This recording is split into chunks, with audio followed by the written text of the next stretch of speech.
Welcome to Journey Through the Gate, your paranormal portal podcast, as we delve into the many questions and wonders brought on by the supernatural experience.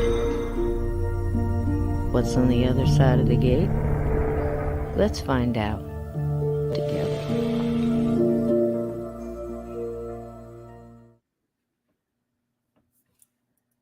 Welcome, welcome, welcome.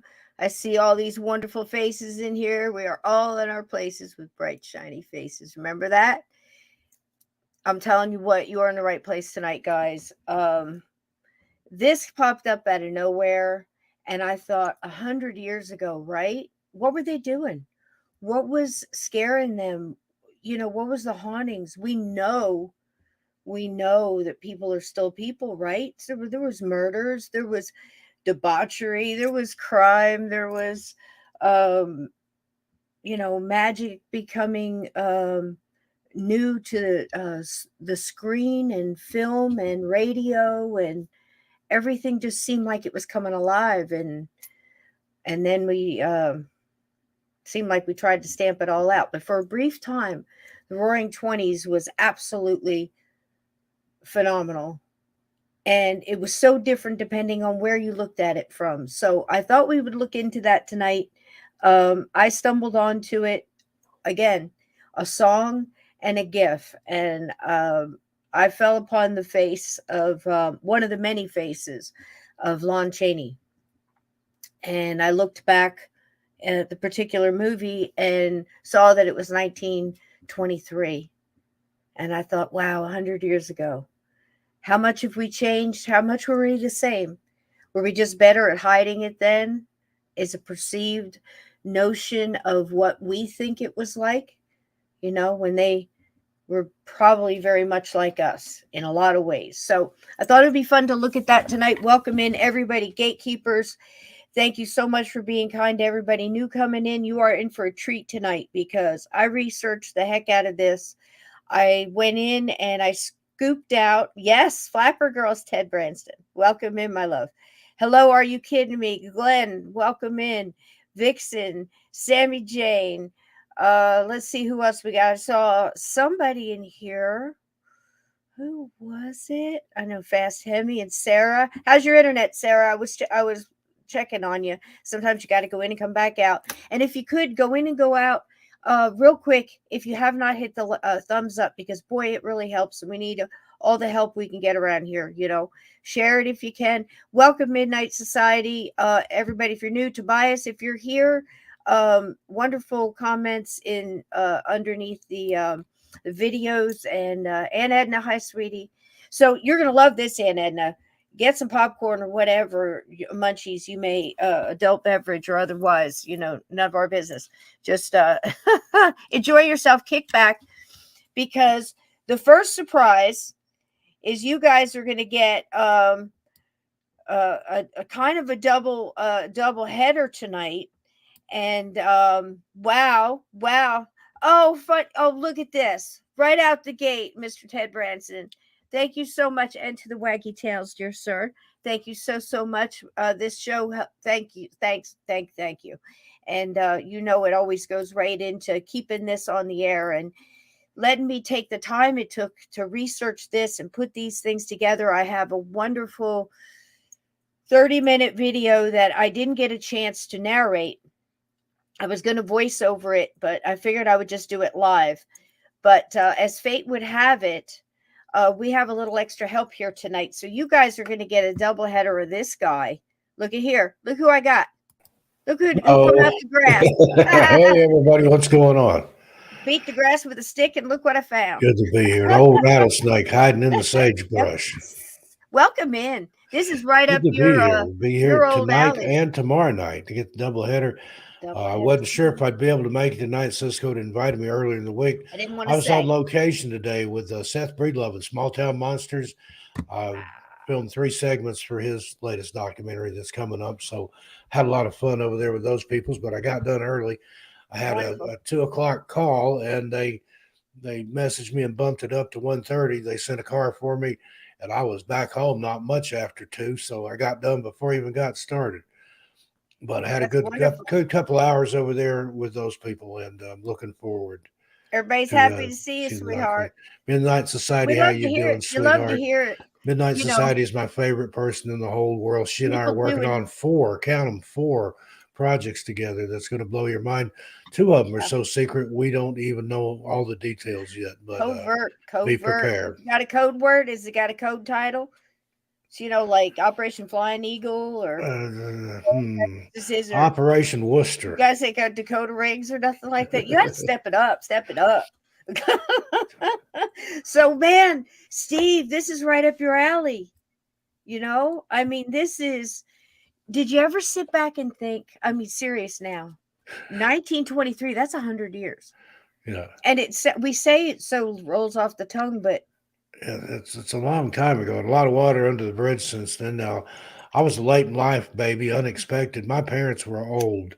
They were about the age of most of the kids I went to school with as grandparents. My only sibling, older wow, brother, yeah. was 17 years older than me. They thought they were done with kids, and surprise.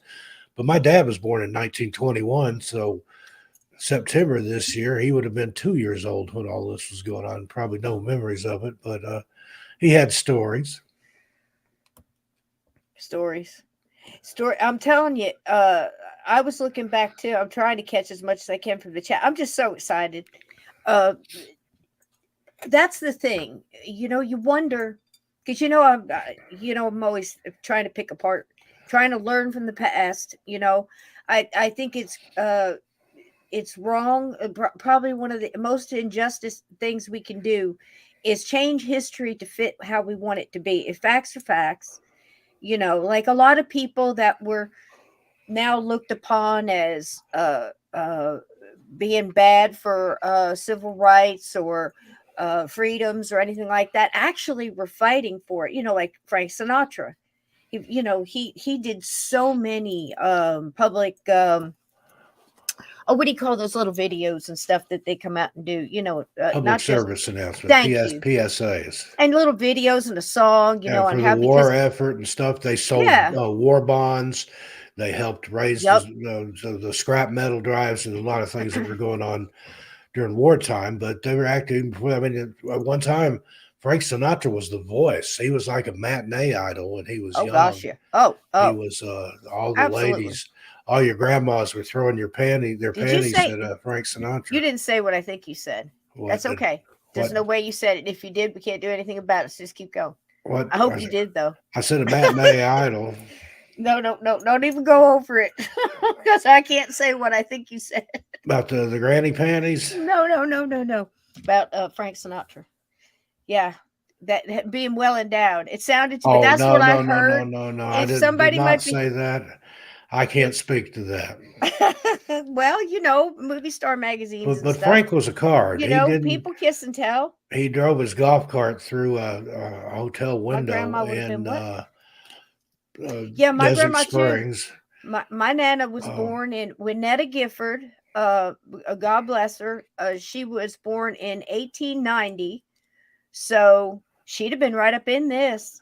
You know, yeah. Now my dad's mom, she was I born don't know, in Ted. No promises. 1890, and then my mother's mother, I think she was born in 1895 or something like that. So they well remember a lot. They were married and had kids by then, by 1923. You're in for a treat, Sarah. You better just buckle up. I'm just telling you right now. You just get to the edge of your seat. You might as well just get there now, because this is going to be I remember digging what I said. around. I mean, we're hearing. Sinatra was well loved, not the other thing. I heard something totally different. Yeah. Now we might have some spirits behind me. You know what I'm saying? Clear as day too. It's clear as day. And I went, what? But Frank was just a pistol with the But see, Rat that's the Pack and thing. all that. It just grinds my Different. Yeah. gears when people, people do stuff. You put anybody under a microscope. What overall in lifetime, what did the person do? He suffered. He was sad. He never got what he wanted. He was always, all the women said, you're an angel when you sing, but you're an ass soul to live with, or or the ones he wanted couldn't have. That's who he wanted. He had all the other Yeah. ones hanging on. It's always a And story. then he was not the nicest man in Drink, the not world drink. to Mia Farrow either. Yeah, And yeah. Well, he didn't want her to do Rosemary's Baby. right. She said, F you, I'm going to do it anyway. And And he he served her, divorced her served divorce papers to her on the set. on the set. On the set in a And manila envelope. another thing I read You about know him, what? I gotta, some I can't speak to that because once his press I've done agent, stuff. there was a very early critic of Sinatra's that didn't like him and then panned him in the newspapers. And when the guy died, Sinatra actually went and gleefully took a leak on the guy's grave. I mean, that's just the kind of man he was. Yeah, but he's a Jersey boy from Hoboken. You know what I mean? It's like I get, but you know what? There was a persona, there was a thing that people did. You know, I mean, not no excuse for one day or other, but I like both sides. It also like I said, he did all these public service videos and stuff against racism because he dealt with it as an Italian in the streets of in Jersey. Well, He grew and up in in all Las that mess Vegas, when they tried to against the ban Russians Sammy and Davis everybody Jr., else. Frank Sinatra said, if Sammy's not welcome here, I'm not welcome here. We'll just Right. go somewhere else. He fought it like crazy, and everybody's vantage point is a little different, but the thing is a lot of these people suffered more than and also I think it's terrible to look back and say, okay, well, this person did this one thing, you know what else did they do? Like maybe if you look at it now with today's eyes, you go, wow, I wouldn't do that. But Little Rascals were pulled because it had so much in it, and it did. No, there's no dispute. 1930s, and none of that is cool. But back then, people were laughing. People could go up and say things. Comedians, stand-up Same with comedians, the Three uh, Stooges, George Carlin, early Lenny 60s, Bruce. You had a lot of Lenny Bruce, people that could not. There's a lot of movies made even as recently as the 80s that you could not make now. I right? saw an interview not too long ago with Mel Al Brooks. Jolson. He's like, I could not make Blazing Saddles in this day and age. He said they No, would hang no. me from Yep, a yep, fence yep. from a Al telephone pole. Jolson, who was famous for coming out, singing. But the reason he started doing that, and again, I'm not condoning it or not condoning it. I'm saying this is what happened. And he did it to fight for the civil rights in the theaters as early as 1911. And the reason he did that was to introduce music that was so good in the jazz and the blues and the rhythm and everything else, and early rock and roll, really, and bring it to the theater. And he did it this way and snuck it in the back door so that it could come in the front door and walk in with its head up. And that's what he did. And now people just wipe all that away, and it's not right. It's not right to wipe away the bad Even stuff. Elvis, Right, into same. that. One time in an interview, somebody called him or called Jackie Wilson the Black Elvis, and Elvis said, "No, sir." He said, "If anything, I'm the white Jackie Wilson." Song "Lonely Teardrops." Yeah. He had that Elvis style voice and was doing it before Yeah. Elvis. Yeah. And Valentino. I mean, all of that. There, and but they were, looking back, like I said, it's not just that. It's telling history like it really happened. So if I took a story, I dove in here. Now, what I did was I made a video for you guys, and all the way through it. Every time I do stuff like this, I think of Steve, and I go, "Man, Steve would love to see this." So I was thrilled when he called up. Where he texted me and said he could come on tonight, because sharing it with him too, I get a vantage point, and theories that I respect and love to hear the stories, and he knows stuff I don't know, and it just makes it just sweetens the whole pot. You know what I mean? It's like Well, funny honey. between the both of us, we've got over 100 years experience of stuff Yeah, to talk about here. Can you believe that? yeah, yeah. And if you So add in the chat here collectively, we've probably got probably a 1,000 couple years. thousand. Yeah. Yeah. And experiences from all different walks of life, from all different cultures and places around the globe. I mean, people pop in here from all over: South Africa, Scotland, UK, Jersey, for the love of God. Geez, oh Pete's Jersey, you know. What You know, exit? oh God. Took me 98, years to 98. understand that. When I worked Short for points. Nickelodeon, I was a stage manager for their live shows. There was a lot of Jersey people, for whatever reason, worked for them. Well, they were based in New York, so I guess that kind of goes without saying. But anytime people, oh, you're from Jersey, I'm from Jersey, and then the other person would say, what exit? And then they just laugh, and I never got the joke. But apparently, Jersey Turnpike and which Yep. exit you are, What exit you are. it The has, shore, it's kind of a Atlantic City, caste the system shore. there. Yeah, we're 98 and Depending the on the higher up. exit, you're yeah. Yep. And that tells people kind of where about you spring off to. It's like a big old caterpillar with a lot of legs and one big old Cisco, we're Jersey getting some Turnpike. interest in that Asbury Park show. We're going to have to get that lined up. Honey, I'm there. I'm there for you. I absolutely there. I mean, anything to further the paranormal But we're going to have live position. storytelling with Cisco and myself and some special guests. Wouldn't that be And then the great? theater said if we rent it, it's a private function. We can show whatever we want to on their In digital our projector. PJs. That's my We're only. going to have a pajama party. We're going to have a sleepover. We're going to watch episodes of In What kind Search of of slices? and horror movies and all that all night. And then we're going to go to breakfast in the morning and then come back and start again. It'll be a 2-day event, but still working out the details. They're having slices in here. I'm all down. Springsteen, I'm all down. we might let him come. I don't know. It's going to be come. pretty He's limited. Got to come access. talk to me first. Yeah. If he still leaves smiling, we'll think about it. But we'll be having some words. Okay, so this is the deal. This is what happened. I'm just going to tell you the way it happened. I was looking for an artist. I grabbed. I found out that we're going to probably visit a lot with some of the ones we have before. They have such a wonderful library and stuff, and it's such beautifully done music. And I think I was doing Akash Gandhi, and it just reminded me of silent movies. So I looked back. I found a GIF, and it happened to be of the wonderful Lon Chaney. And that's when, like I said, I looked back and that what movie is this? What year? Released 1923, and I said, 100 years, man. And he was a true artist at becoming whatever he was playing. And I've seen pictures of his makeup kit. There wasn't that much in it. Nope. And he taught himself. I've got a picture of it. Wait till you see. He would do things like, I don't remember what movie it was in, but he had to play a guy with no legs or something. And he actually trussed his legs up behind his back. Yes. Where he almost crippled himself doing that role. But he was true to it. And he used somebody else's foot for because he could light a cigarette. And I've got that piece of video too for you too. He could light a cigarette, but it was somebody else's foot. He was pretending it was a role. He was playing a pirate and he was pretending to be crippled so he could get away with being a burglar, a criminal, and stealing in the night. And all the cops thought he was a cripple. So he had this whole thing down to where he, could fool the local police, the coppers. So anyhow, did this. Oh, you have banana nut bread? Is that what it is? Oh, I want a slice of that. Did you bring it up for everybody? Yeah. Can I get it toasted on both sides with a side of bacon? That would be awesome. Thank you so much.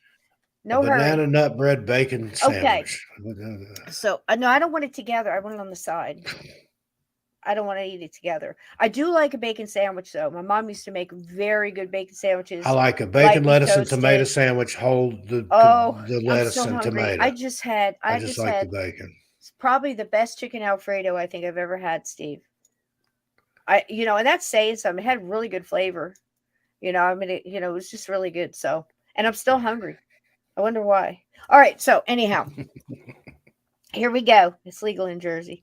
So, what I did was I started digging into these people, and the more you dig into these people, I'll tell you, Lon Chaney had me in tears, going over his story and some of these Buster Keaton and Harold Lloyd and Clara Bow and Charlie Chaplin, and I'm like, oh my gosh, 100 years ago, and then the year 1923.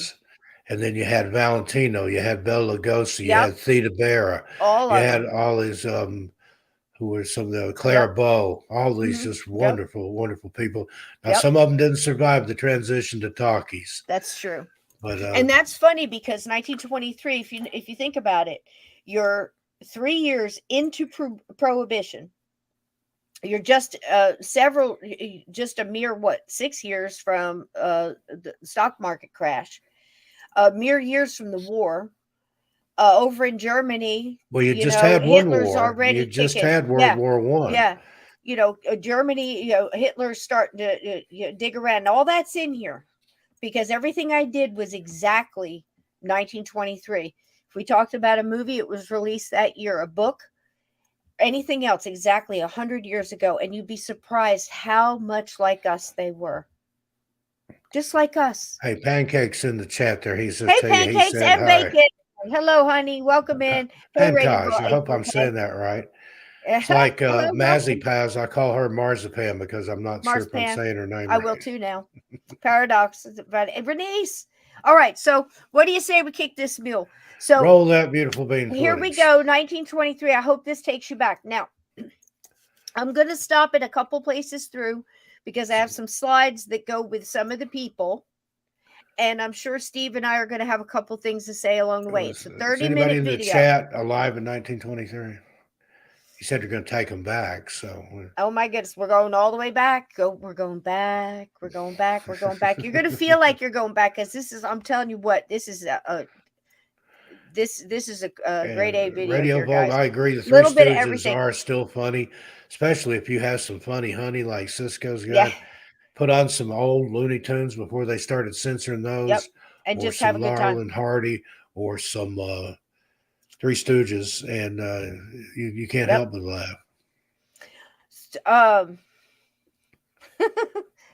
It's hard, guys. It's so hard when you do this. I'm listening to him. I'm trying to keep up with the chat, and I'm making sure I got this in the right thing because I'm not helping. No, it's okay, sweetie. That's why you're here. Yep. Glenn's saying even his parents weren't alive. I had one parent alive. My grandma was. My dad was alive. 21. My mom was 27. 1927. My mom was alive. She was probably in kindergarten in 23, somewhere around in there. And yeah, that's about it. You know something my dad talked about that people were afraid of around that time when he was a little bit older? They were afraid of electricity. Yeah. Like people are nuclear power now. They were going to set the world on fire. They were messing with things they had not to mess with. And he said that his mom talked about hearing preachers preach that electricity was evil and that we were playing God and we weren't supposed to harness anything you weren't used to. My Nana didn't want you to play cards. And I don't think you couldn't, she didn't want to answer the phone after dark. And you didn't play cards. I think you didn't play cards in a thunderstorm. Or do I have those two things mixed up? I've heard that. If there was a thunderstorm, you couldn't use the telephone. You couldn't use the toilet. You couldn't play cards. Yeah, and you couldn't do anything. Because the devil's going to get you. Yeah. Now listen, she's the one who told me about Bigfoot. So when she told me to do something, I can't tell you how many times I wrote out a storm underneath the card table. And if you're as old as me, you know what a card table is because everybody had a card table that folded out, and it had 4 foldable chairs that went with it. And that sucker came out, so a bowl of mints went in the middle, bowl of chips, and you sat around there and you heard some good stories around one of those. That was like people played the indoor campfire there. Gin rummy. They played pinochle. They played. There were several card games that were popular. Yep. All right. So parts of this now, Steve, are you going to be able to read if there's words up there? Because I know sometimes you move the screen. You have a good screen. I can. I believe because I can. I've got it on both. I'll tell you what I'll do for the fast stuff and the bigger stuff. I'll let that go. But if it's got a long run, I'll read it. I've got the show on 2 of them, so I should be able to read it either. All right. I may have to look over there instead of into the camera. Any problem, just let me know because I know you sacrifice to give them the best stuff here, and you don't have it so easy. So here we go, guys. I hope you enjoy it. 1923, and I think you're going to find out that they were a lot like we were. They might have been a little bit better at hiding it, but I have read these women's letters. Now, some of this I'm saving for tomorrow, like a little bit about Rosewood, which is a tragedy that we can't forget happened. I mean, these things happened. They did. They shouldn't have. Murders, mysteries. Steve's going to tell us a little bit more about H.P. Lovecraft. He released a book in 1923 that was very popular, that really kind of pushed him a little bit further, and so many things in just this year. I didn't go the whole 10 years, just this one year. As we look back, it's almost like you can reach out and touch it. It just doesn't seem that far away anymore. Here we go, guys. I hope you enjoy it. Let me know if you can't hear it. It's coming.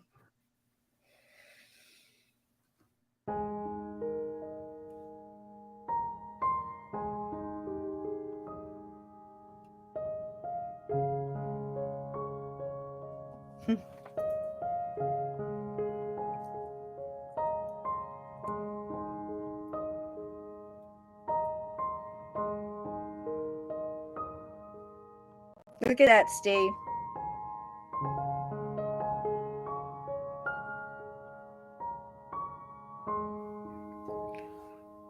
Those girls are really working on that chewing gum. Women, it wasn't considered polite for a woman to smoke back then. That's true. That's why they. That's why they wanted to be rebels. Flappers. That's what it was all about.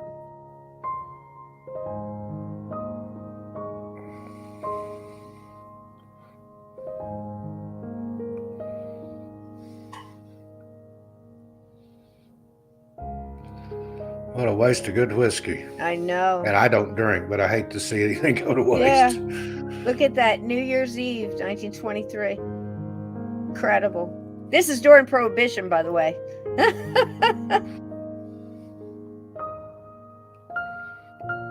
It's got a little trivia in here, too. I think you'll like it, Steve. There's Clara Bow. Yeah. I'm lagged on this one over here, but I'm seeing what's live over here.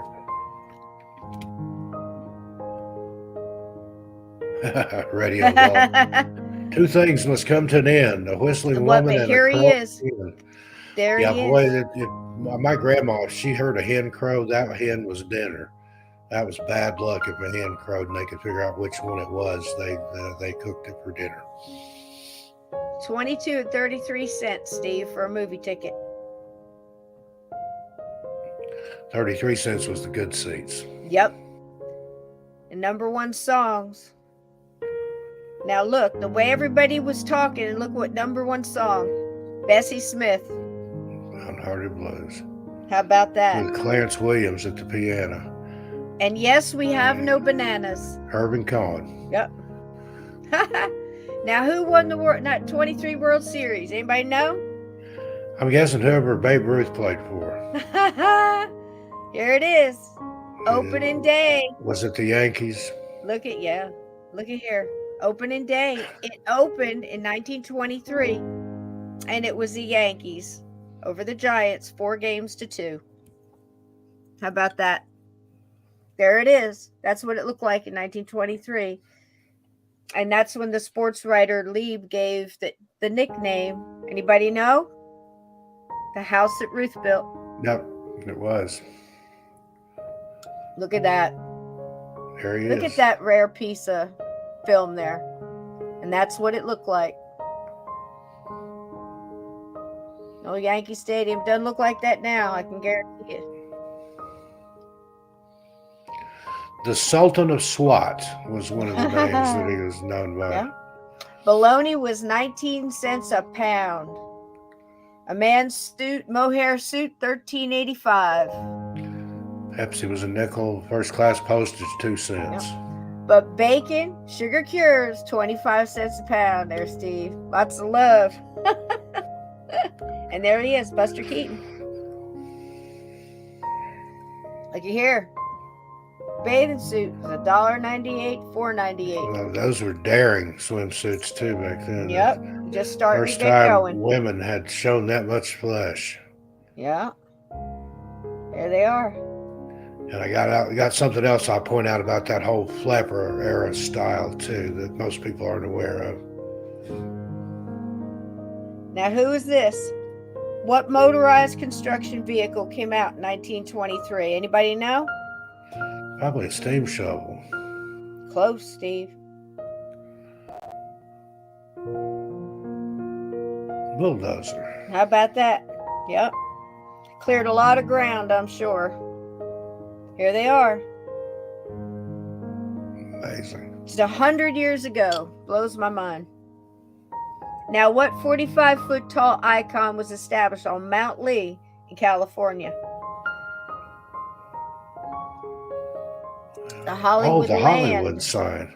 Hollywood Land. It was a subdivision. Yep. And they had put that up there to advertise the land for sale, Yep. the lots for sale. The block letters first rose from the face of Mount Lee in 1923. Hey! Guessed right there. Are you kidding me? Look at that. That's what it looked like, and that's how they did it. And that's how they got everything up there by horse and mule. And they were just real estate advertisement, like Steve said, not a cultural symbol. Yeah, it was all orange groves and stuff prior to the film industry. Yep, look at moving that. out there from New York. And Look at one of that. the reasons the film industry moved there was to get away from Edison. Yep. Edison was trying to claim the film camera as his invention, and was suing people left and right. So they're like, we'll screw old Tom Edison. We'll go out to California and he won't know what we're doing. There was a lot of fussing and fighting back then. Now, I just stopped it to let you guys know that in 1949 was when those letters came off, and it went straight to Hollywood. And they decided Radio to Waltz talking about a ghost near the Hollywood sign. It's actually on the Hollywood sign. Peg Entwistle, the actress, jumped from the letter H. It's right here. Because she couldn't get a part. And the ironic thing was, in her mailbox was an offer for a part. Yep. But they still see her ghost plunge from the H, and she disappears before she hit the ground. I've got a list of those. We're going to read those, Steve. We got a couple of ghost story accounts of that. Griffith Park, that's right there by the Hollywood sign, Griffith Park Observatory, all that's haunted. That goes back to the original land there when it was a plantation. There's a curse on that land. There's also a picnic table in Griffith Park where an amorous couple was crushed by a falling tree limb, and nobody go near it. There's still a tree limb across it, a tree across it, and any of the public works people that have gone near it, one guy just left, just quit the job and everything. He experienced something so horrific at that picnic table. I want to say it's like picnic table 26 or 17 or something like that, but that's a true story, allegedly. Allegedly. Okay, here it goes. It's going to tell a little bit about what Steve just did, and then I'm going to cut it back and go to a thing and tell some of those Peg Entwistle ghost stories about Peg. Here she comes. That's not her, by the way. In the spring 1932, stage actress Peg Entwistle, a 24-year-old, climbed a ladder to the H. Now, that's the one, and jumped off. Her body was later discovered in the ravine downhill. And yeah, if you've been up on Mount Lee, you can't get that close to the sign anymore. But it's if you lose your footing, you go to the bottom. So if you jumped, you were for sure going to the bottom. Oh yeah. And like Steve said, ironically, a letter had been mailed to her just before her death, offering her the lead role in a play about a young woman who commits suicide. And this is Radio Vault. Yeah, that is the same right name as I can't remember his first name, but yeah, the Entwistle that played bass for the Who. Yeah, I don't know that it was relation. No, that's Peg. This is Peg here. I mean, she was just gorgeous. She had done quite a bit of theater and quite a bit, few movies. She had just had wound up on the floor, the edited room floor. You know, we've heard that before. A good part she had. She had got some bad news about another part in a theater thing, and wasn't doing too good. Just found out that her husband was actually married and had a son. And there's Roger a little bit more Daltrey to was that the singer, Entwistle. Was a little bit more. I've got to look now. I spaced on his name too. She, it's Keith, and it happens that it's Brian Keith's dad. The Brian Keith that was in Family Affair and a couple of other things, and There's a little bit about more suicide in that story, the way that family goes. John Entwistle Hmm. was the bass player for the Who, but probably There no you go, relation. John Entwistle. Yep. Roger was the singer, Roger Daltrey. So, And there's a lot of interesting stuff okay. about the Keith family. There's like a family curse or something there. Yep. I think Brian's Keith's mother opted out, and then he ended up doing that too. There's something Hmm. strange going on She in that was family. related to Brian Keith, and that was Brian Keith was the son. I don't. I think it was the son, or he was the father of uh, the son that her husband had that she didn't know about. All this just came tumbling down on her, and she seemed like she was blaming herself. She did leave a suicide note, and it said a lot about, if she had done it earlier, she wouldn't have been as much pain and all this other stuff. But yeah, it's quite sad. So this is what the sign looks like from behind, and kind of like the view she would have.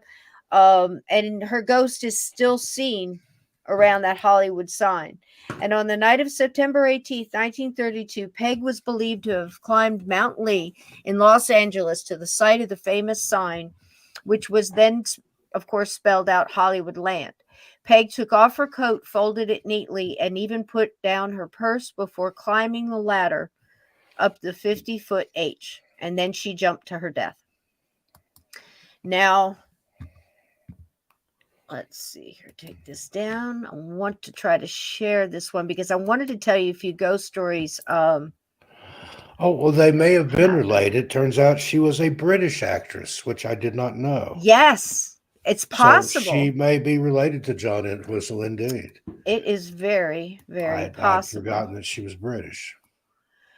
But This is what a a lovely girl. She was what, isn't she? 24 years old? Yeah, colorized. I mean, it's just awful. It just goes to say that somebody had said something about suicide being a permanent answer to a temporary problem, and boy, she is the answer to that. But it seems like she's not at rest either. She was a promising actress. I'm not going to read this whole thing, but you know, the fact that she leapt to her death, and I wanted you to know that the emotion she was going through, because so many people say that the ghost sightings that they're seeing with her are just residual, but I don't think so. And this is liveabout.com. And this was written by Stephen Wagner here. And I just wanted to share a little bit because he basically is just taking all the accounts and putting them together and condense them down. Did such a great job. I just thought I'd give him a little nod there. But I'll read a couple here real quick. The Hollywood sign stands atop Mount Lee in Griffith Park, just west of Los Angeles suburb of Glendale. Over the years, park rangers have reported seeing pretty blonde woman dressed in 1930s clothing wandering the park's paths. She is described as looking sad, and when she is approached, she vanishes. And there was a couple walking their dog that saw her. Of course, the dog saw her first. Um, and she vanished right before their eyes. Another park ranger claims he had seen Peg's ghost on several occasions and said she's most often appears late at night when the conditions are foggy. And she is often accompanied by a strong scent of gardenias, which was her favorite fragrance. And there was another one where two different people saw her and she had a veil over her face.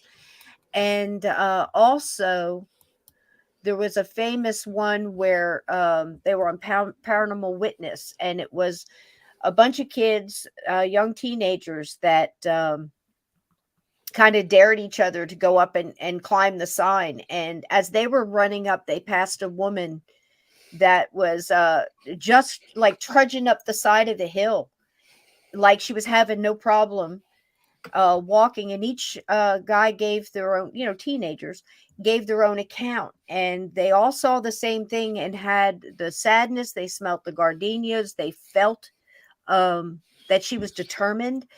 And many people still see her dive right off of the H. They see a woman standing on the H and looking around, and then all of a sudden just leaping off into um, thin air because she vanishes before she hits the ground. So That's pretty sad. You know, I'd like to think that she's not stuck there, but I don't buy that it's all just residual either. Some of it replaying, I could see that emotional Yeah, imprint, Steve, right? indeed. But if she's changing the appearance and changing how she's acting, because they even see her walking. Now, she walked to do that. I guess she wrote the suicide note, put it in her purse, and she walked from her uncle's house, which was just about a block and a half away from where the sign is before you hit the hill. And they even see her ghost walking down the road too. Now, I could see that being residual, because can you imagine in your mind, I'm going to go do this, and this is what I'm going to do. You know, I can see that being an imprint, but Yeah, but she was definitely determined. But you wonder if when she took that first step, was there any regret then? Like, what did I just do? yeah. And, too, a lot of people are still seeing it to this day. I mean, so many of these stories, they all go into the different categories, but like, even there's been so many calls to 911 where people see somebody jump off the H, a woman jumping off the H, and they go out and look and there's nobody there. And they say, seem like she just vanished. So, I mean, it's still happening to this day. That's quite a long time. Now, that happened in 32. That did not happen in 23. But But the I sign added went it in. up in 23. Right. So I was able to slip it in, get it's you all some ghost related. stories. Cisco's sneaky like that. I was able to slip it in. So let's finish this out. There's some more trivia in here too. It's pretty cool so far, right? I'm loving it. It's good. Here we go. How much did a gallon of gas cost, Steve? What do you think? 23 cents. Wow, I think you hit it on the head. I'm just guessing. Was it 23? 22. 22. I was only close. A penny off. Look at that car.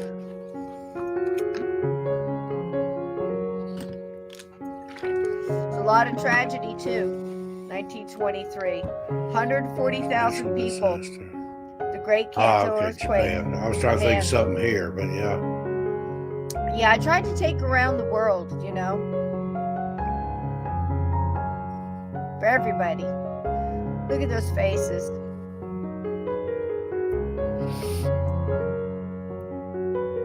And at the same time, people are going to the movies to see. And that wasn't long after the 10 years or so, the big earthquake in San Francisco. That was what, 1910? I think so. And you would have seen the same looks on faces there. It's all around the world. We're all one. We're all together. It's really, it could happen to anybody and has. But this one was in 1923. It's just wild to see all the different stuff that was happening all around the world, all at the same time. Never ceased to amaze me. What popular magazine debuted with the former Speaker of the House, Joseph G. Cannon, on the cover? I'm going to guess Time Magazine. There you go. Look at him. Isn't he a handsome fella? Let's put him on a magazine. There he is. That's what launched it right there. Pretty cool, huh? Yep. Look at that. They're so proud to be sitting behind those 15 desks. cents. They were still crooked, I bet you. All of them. I'm sure. The politician, wasn't he? Yeah. How much did average Ford Model T cost? I want to say $500. Ooh, you're not far off. $365. I had the deluxe model. Oh, there was more expensive ones, that's for sure. What were the biggest hit songs in 1923? Is You Is or Is You Ain't My That's Baby. Smoking a Cigar. Tootsie Goodbye, recorded in 1923, was made popular by Jolson, the jazz singer. After the attack on Pearl Harbor in December 1941, he was the first star to entertain the troops. That's right, you ain't heard none yet. There he is. Now, singing jazz and blues, he became widely successful by extracting traditionally African American music and popularizing it for white American audiences who would be unwilling to listen to it otherwise heard it. Otherwise. Nowadays, they call that cultural appropriation. But again, he was bringing it to people like Elvis. Yep. He brought that kind of music to people that wouldn't have heard it, or people that 100%. wouldn't have allowed it into their children to listen to it in and their then homes. he did something else too. He gave the credit to them, and he brought them forward and said, if you want to see where it came from, why don't you have them on? And he did stuff like that. So it's pretty cool. His work was often well regarded by Black publications, and he has been credited for fighting against Black discrimination on Broadway as early as 1911. That's your real history, Now, I don't know if he was bonking the neighbor's, milkman, woman, doesn't matter to me. I'm just telling you what he did here, because if you look at anybody's whatever, you know what I mean? But this is why he did it. At least understand that that's what he put forward. So does that make sense? All right. Let's give a fair shake anyway. Interesting man. Talented. He did a lot with it.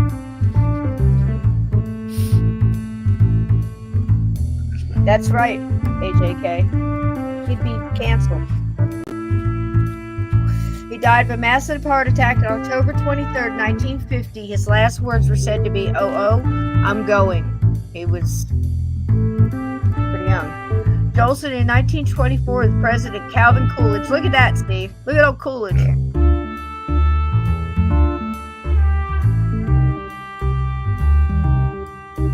I love this music. Here we go. On February 16, 1923, in Egypt, English archaeologist Howard Carter enters the sealed burial chamber of what? King Tut's tomb. King Tutankhamun. Yep. How about that? 1923. I forgot that happened in 23. I knew it was in the 20s. 2 months later, he was dead, killed by blood poisoning from an infected mosquito bite. Curse of King Tut. There you go. The curse. Now, Steve and I covered that curse thoroughly on one of our other episodes, did we not, Steve? We did. Look at her. Some of the acting, I was so glad to bring it to you. Okay, in 1923, four brothers established a company. Who were they? Guesses? The Ritz Brothers, or the tire place. Oh, Warner Brothers. Warner okay, Brothers. I was way up. Warner I was Brothers. thinking of Manny Moe and Zach. That was one hell of an establishment. Look at that. That's what it looked like in 1923. That's what it kind of sort of grew to after a very short amount of time. There's Harry Warner, Albert Warner, Sam Warner, and Jack, because by the time you got to Jack, you were tired of saying Warner, I guess. It's just Jack. And that's the inside. Now, look at these faces, Steve.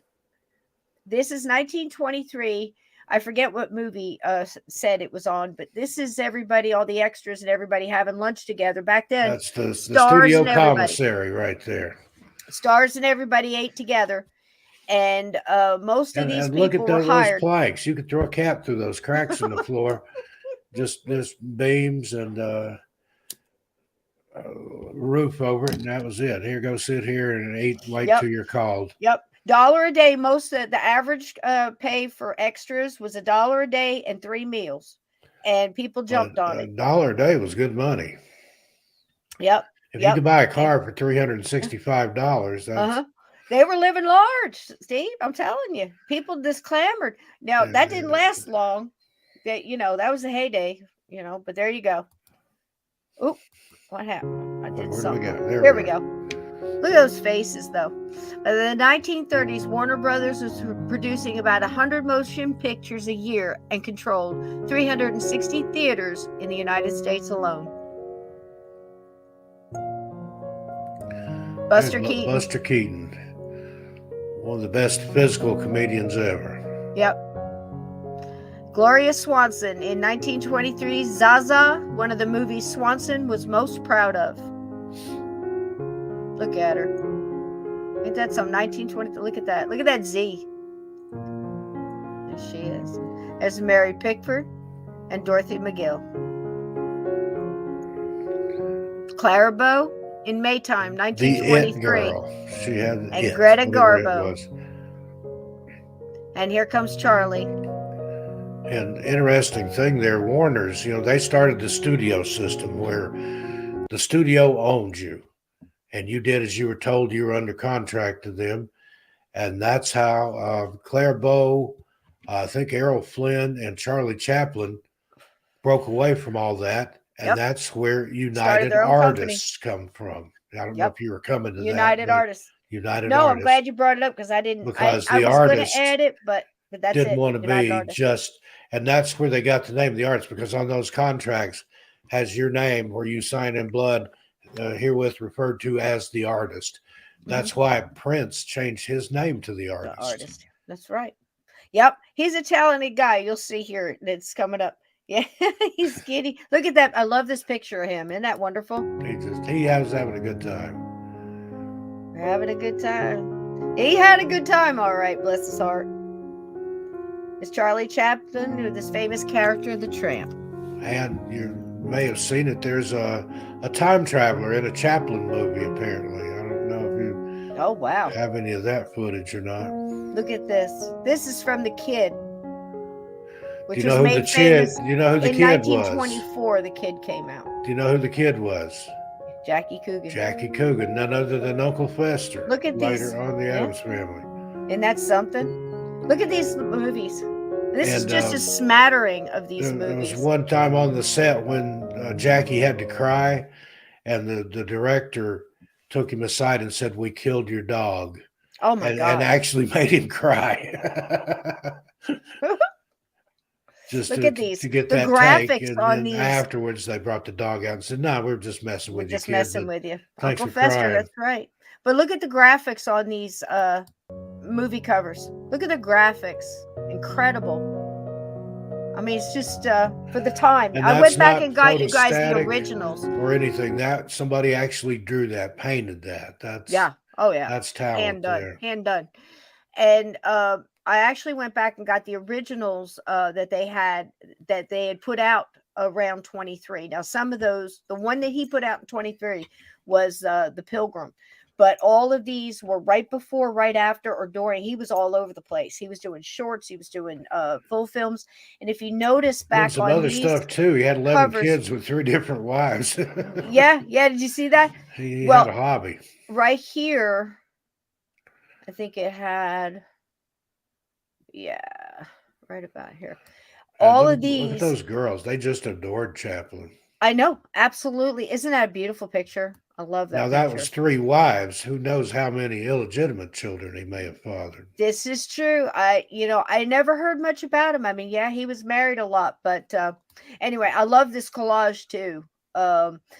And if I could read it to you, it says a scandal, tramp. I think he married a teenage girl, but it was like 19 or something. But I don't know. I think he was I didn't probably in dig his too much in. 50s or 60s. I or know the something, but last one stayed with him to the end. there are some younger women out there that prefer older men. That's all I'm going to say about that.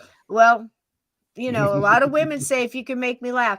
And he wrote this here: a tramp, a gentleman, a poet, a dreamer, a lonely fellow, always hopeful of romance and adventure. Charlie Spencer Chaplin. So now this tells a little bit about here coming up, telling about his wives and his kids and everything. You can kind of see. But yeah, he was something. He was extremely talented. He was a director. He wrote, the stuff. A lot of times he did it, not impromptu, but live. But even though he was funny and he played the clown and the tramp and all that, yeah, there was a pathos, there was a sadness, a melancholy to there him. absolutely. I think it is with all of them, isn't it? Any you comedian, you have yeah. that. I mean, some of the funniest people in the world are also some of the saddest. And Yep, look at some of your comedians, your John Belushi's, your Robin Williams, your Chris Farley's, your but this one, Charlie lived to a good long age and, died at home. I mean, he had a lot of things I didn't, bring up with all the, the communists, this and that, and getting blackballed. And he left. And the only time he came back was in 1972 to get his Oscar. And then he left again and went back to Switzerland. I mean, he wasn't having it. Do you remember when he died? Brought a lot of joy to people. Do you remember when he died? The criminals stole the body. Yep. That's coming up. Tried to ransom it. Don't tell. Here it comes. It's coming up. Yeah, these people. So Charlie Chaplin shared 11 kids with 3 different wives, and I've got their pictures, and it's, a lot of it's staged like this one, but he really did seem to be a good dad. His kids just had nothing but He good cared things to about say it. about him. He Look at was that. a family man, a lot of Yep. families with a lot of different women, but again, he cared about his But he family. took care of them. And I think it was Modern Times, the one where he roller skated. Do you have any footage of him doing that? I might.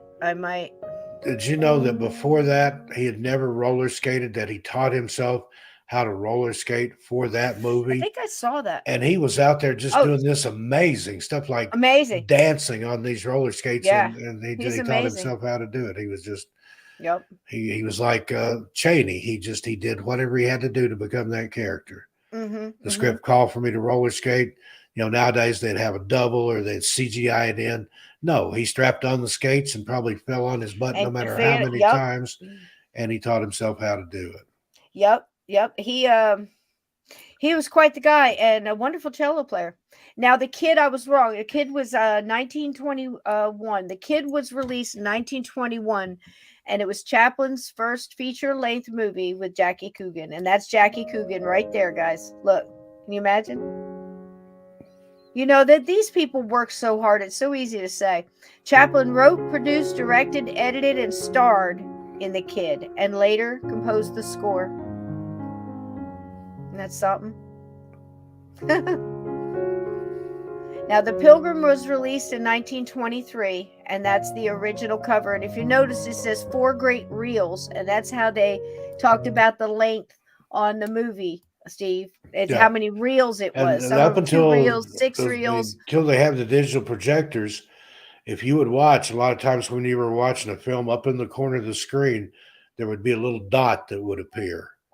Yep. And that was the signal to the projectionist to get ready to start the other reel. They usually had more than one projector. Yes. Had reels loaded up. So he could watch the movie, but he had to watch for that dot. Now, I've been to a movie where the projectionist wasn't on the money and it would stop. Yep. And then the other one would start and up. any other. But it should be flawless. Most of them knew their game, and though, then Steve. he took the first reel off and put the third reel on while the second was playing, and so on and so forth. And the projectionists have a union. That is a thing. There's a people that's their specialty is a theater projectionist. Look at him here. Look at him standing in that doorway. Look at him. He was something. That's the famous one with the bread. Look at that, before Michael Jackson. Look at that. Wasn't that long ago. There is a 44.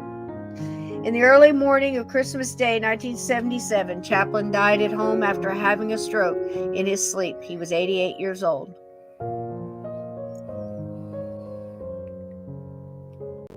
That's his grave.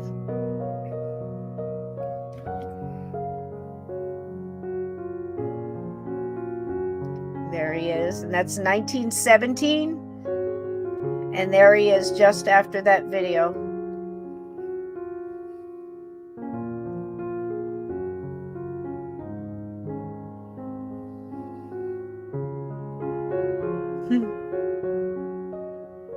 We must laugh in the face of our helplessness against the forces of nature or go insane. Indeed. That would apply even more today than back then, probably. Charlie. Yeah. All right. Let me see if I can find where my slides are for this one. A couple of other little facts for you here. As Steve was saying, that didn't quite end. In 1977, his last wife got a phone call, and it wasn't a great phone call, but she handled it well. But a little something happened. But here he is in 1916. Chaplin was a global phenomenon. Here he shows off some of the merchandise in 1918. Look at that. I wanted y'all to see this doll. I knew Look at that doll. Knew a lady that collected dolls. She had some museum pieces. She had one of those original Chaplin dolls. Look at that. Oh my gosh, Steve. Wow. But look at that. Look how young he is. This is in 1916. This is a year before that picture you saw him with the cello. He was quite an accomplished cellist. Here's what Steve was telling you about. This is Roman. I can't even say this guy's name, but who wants to? They were scum. They abducted his coffin and stole the body of Charlie Chaplin. They they hid it in a cornfield and buried it in a cornfield and called his wife and told him, what they wanted. And she laughed and she said, Charlie would think this was absolutely ridiculous. Yeah. And the cops got involved right away, got the guys, and they finally confessed. And they led the authorities to Chaplin's body, which was buried in a cornfield just 1 mile away from Chaplin's family home. And the pair admitted that they never wanted to harm Chaplin's remains in any way, and claiming it was a way to solve their financial hardships. Can you imagine, just like, here's a good idea. Although, and this is morbidly funny, but Saturday Night Live was in its infancy. I think it started. I want to say it started in '76. So in '77, when that happened, on that weekend update, the news with Chevy Chase and Jane Curtin there on Saturday Night Live, they said that the heartless robbers who had taken the body were now threatening to shoot the body of Charlie Chaplin. Oh, jeez. Again, a morbid joke, but it was Saturday Night Live. And they stole his body, and then they were threatening to shoot the body. I thought it was Switzerland. I wanted to make sure. Yep, it was near the village of Noville in Switzerland. I'm sure I'm saying that wrong. The authorities returned it to its original resting place and upgraded the grave with a layer of reinforced concrete. Now, listen, that's not the only person I've heard that they had to do it for Lincoln. They had to do it for Grant, I believe. I could be wrong on that one. And then they had to do it for several others. I know they did it for H.H. Holmes. Not the body, but the tombstones. Yep. James Dean, they finally had to do away with his tombstone because it kept getting stolen so many times. Good heavens. It's ridiculous, right? All right, here we go, guys. This is one of the #1 movies. You're going to like this one, Steve. Steve's talked about this a couple of times. And it was just...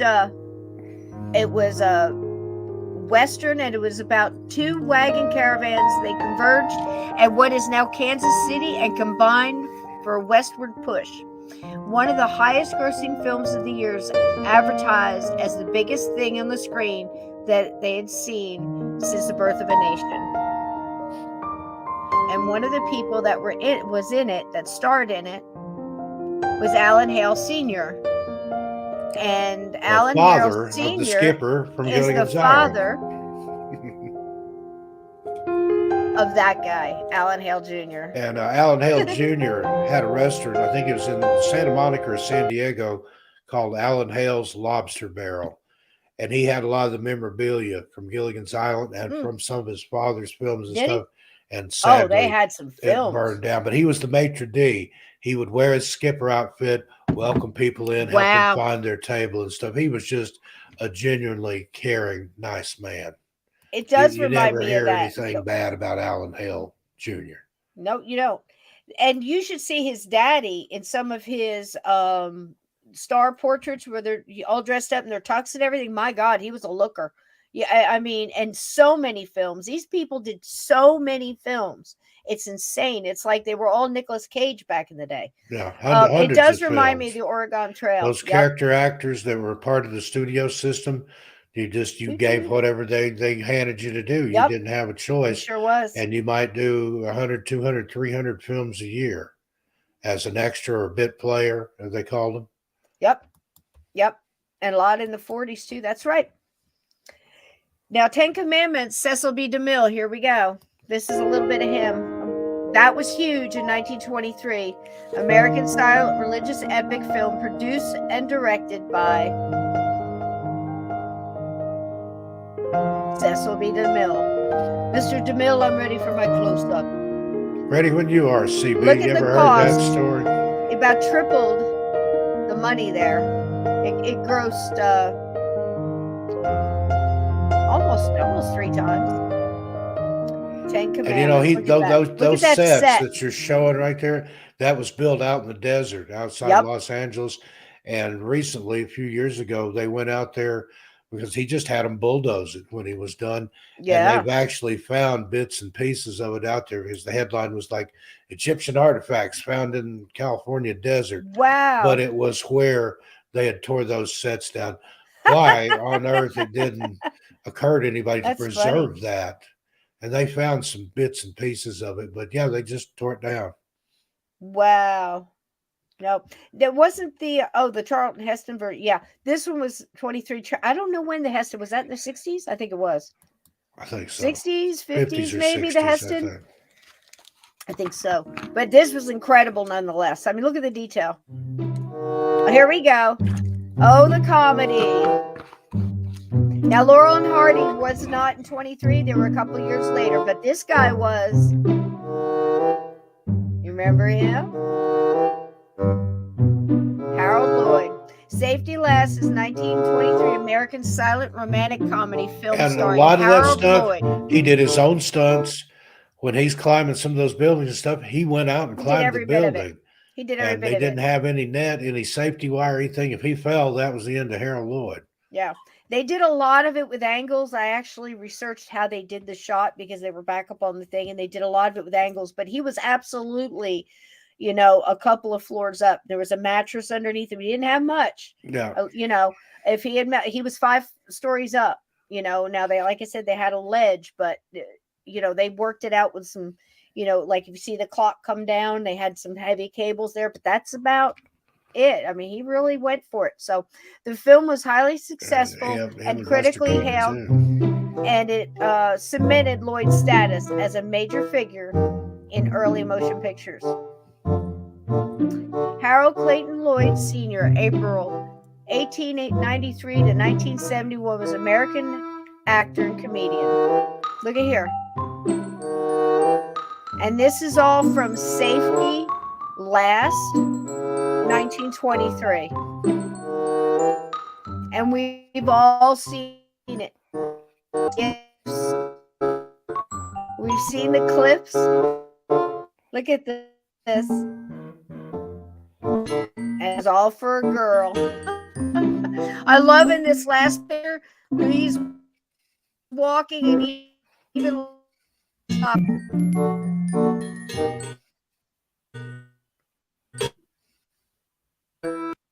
here, hold on, let's see if that'll catch up. Now this is Buster Keaton. Another one that did a lot of his own stunts. I don't know if you have the scene in there where Keaton, where the front of the house fell off and he was standing in just the right place so that he was where a door or window was. That was real. And the stunt coordinator actually nailed his shoes to the spot he had to stand in. He could not move from that spot, otherwise that would have crushed him. True. Are we going in and out now? I've got all my windows closed. Refresh. I saw it was kind of dragging, so or I'll doing go back to something. I this think it last was little spot I here don't think because we I know were, it but I kept think the freezing. video was. Yep. Okay. All right, here we go. Let's see. Hey, Blue, welcome in, welcome in. We're up to Buster Keaton. Here he is, folks. Now, he released Our Hospitality in 1923. This was his big movie for 1923. He was a stunt guy, too. All those guys are Tom Mix. I don't know if you have any Tom Mix in Love here. the faces. But he actually got shot making some of his films. I saw a drawing of his skeleton, and it showed all his bullet wounds and broken bones and things that he suffered filming these westerns. They were using live ammunition for some of that, apparently. Oh, Mix? No, I don't have. Yeah, I don't have Tom I'm not Mix. even sure. I don't know what year when he was. around. He may have been in 23. Let's look and see. I'm not either. I just did 23. Okay, let me see if it'll run now. I saw it. Yeah. Now it's running. Now this is the part I wanted to get to. The Twilight Zone. He appeared. Once Upon a Time. Tom Mix. Sorry. Go ahead. You go ahead. You finish. I'll read it. Tom Mix appeared in 291 films between 1909 and 1935. So he was a part of that era too. Yeah, he probably had one out he was probably in the covered wagon, Steve. So here we go. The Twilight Zone, Once Upon a Time. Keaton played a man who was able to travel back and forth in time with a magical helmet. Anybody remember that Twilight Zone? I do. Yes. I do. Yeah, that's running better now. Tragedy is a close-up. Comedy, a long shot. Buster Keaton. Like I said, Laurel and Hardy came up a little bit later, a couple years. Look at these ladies. This is all the fashion in 23. Now, two brothers, Walter and Roy, founded what animation company? Walt Disney. Yep. Walt Disney Company is founded on October 16th, 1923. His brother Roy founded Disney Brothers Cartoon Studio in Hollywood, California. And this is Oswald. And this is the first Mickey. He was the forerunner to Mickey. This is the first Mickey, Oswald. How about that? And coming right up here is the first drawing. It's in the Disney Museum that Walt Disney ever did. Was Oswald a rabbit? Yeah, he's a And rabbit. Mickey was the mouse. Yep. Okay. And the first drawing that Walt ever did of Mickey Mouse. It's in the museum. Look at that. Yeah. And then came looks more like a rat Willie. There, Ricky Rat. Look at this. Look at this draw. Look at this. Look at the mouse and the cat. This is them messing around in 1923. They were working on something called laughograms. Now, this is Walt on the right after arriving in California. He is with brother Roy in front of their first Hollywood studio. And the laughograms was the first time they did Alice in Wonderland. In 1923. Just a couple of farm boys with a vision. Weren't they from like Kansas or somewhere like that? Mm-hmm. Yeah. And this is the a clip from the first Alice in Wonderland, 1923. And that's Walt. And that's the first Alice.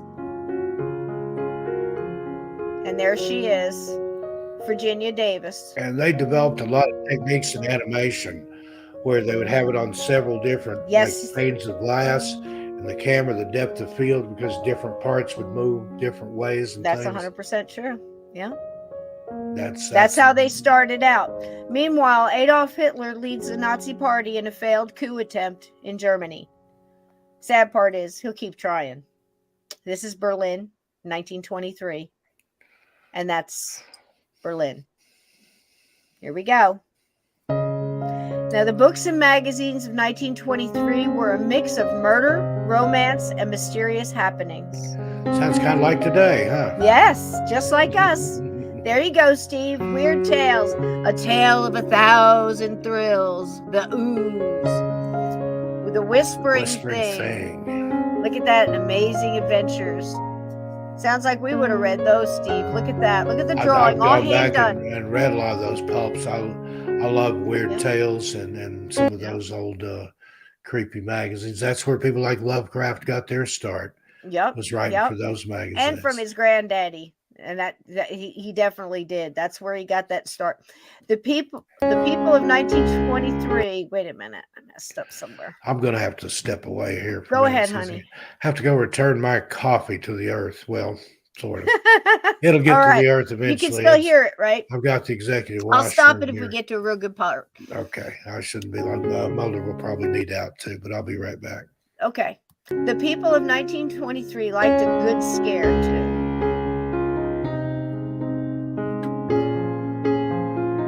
In this, his first murder case, Lloyd Peter untangles the ghastly mystery of the... Oh, shoot, it went too fast. I'm sorry. This was a big book, too. This was by Dorothy Sayers. In this, his first murder, it was called Whose Body? See the tub? The body in the tub? 1923. This was a bestseller. They like their mysteries, murder mysteries, too. Yep. In this, his first murder case, Lord Peter untangles the ghastly mystery of the corpse in the bath. And The Murder in the Lakes, Agatha Christie's second book. And she was just getting started. There she is. That's Agatha. Just getting started. That book in 1923 was the second Hercule Perot. And there was many Hercule Perot. They liked being scared in 1923.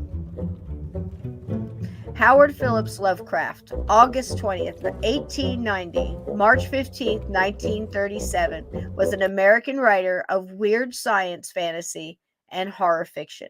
And I think we should probably wait for Steve for this one because this is the part he wanted to know the best. But Agatha, I don't know if you guys are familiar with all of the different series, the Murder on the Orient Express and all the Hercule Perot series. I've got my favorites that I've watched, and I've watched multiple, the 10 Little Indians, and then there were none, and go on and on. Do you guys, anybody here, love the old mysteries? Agatha Christie could have her own episode. She went missing. The mystery is still surrounding it. She actually went missing for a couple weeks, I think, maybe longer. And I haven't researched that for this show, so I don't really want to speak on it. But I know there was some mystery around the whole thing, and she went missing, and nobody knew where she was. And when she did pop back up, that nobody, really knew where she had been. So it was kind of cool. Um, you think movies are suggestive conjurings? Echo. They can be. There's a reason Aleister Crowley was used as a consultant in the burst of the movies in the 60s and 70s of the Satanic Panic. And when I was listening to them, I knew there were spells in them. I mean, many of you probably felt the same way. Hey, what's up, Lindsay? Hey, everybody, let's take this moment while Steve is rolling a cigarette or whatever for Mulder and throw out a lot of healing vibes to everybody. Hey, Susan. Hey, Fast. Um, Anybody out there? I know Lindsay's a little under the weather. I hope you're feeling better, sweetie. Blue, big hugs to you, sweetie. And everybody out there, Ann Edna. I know, girl, you and I are always hurting, so I'll take it if you're throwing it out there. Put that energy out there and just guys, claim it and put it where you need it. Claim it for yourself. Good healing energy, and just love and bacon and pancakes. But as you see, so far in this, I mean, we're well into the video, but they were just like us. Oh, that one was loud. The radio fault. Well, it's going to come back on when Steve comes back on. I'll start it again. We're almost done with this one. And I've got another one, and then we'll be done. And we're going to pick up everything tomorrow night. I'm going to get Steve to bring in a couple of Lovecraft. If he's got stories on him. I've got a little bit about a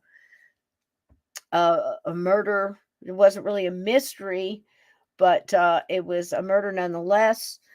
Several of them in 1923. We're going to be talking about those tomorrow. And I've got some other stuff for you guys too.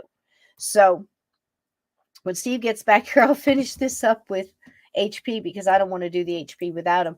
But most of the stories on HP and stuff we're going to do tomorrow night. And I wanted to also touch on the massacre at Rosewood. There was a couple of other things that also went on around that time. Some shady dealings and some Native Americans got killed. And some other stuff, the stuff, so much happens and only so many things get headlines. And it's really hard to dig back in 1923 and pull up, it's not going to have the axe murder that went on, such and such had happened in New Orleans or whatever. That might be in something else. So many newspapers are destroyed. Only these big headline things are going to get those headlines. But the things that are happening to people today, in a way, yep, that's it. They were Sage murders. Thank you, Glenn. I didn't want to get the name wrong. I was right there, and I didn't want to say it because I didn't want to mix up my dates. But yeah, absolutely. And Rosewood as well.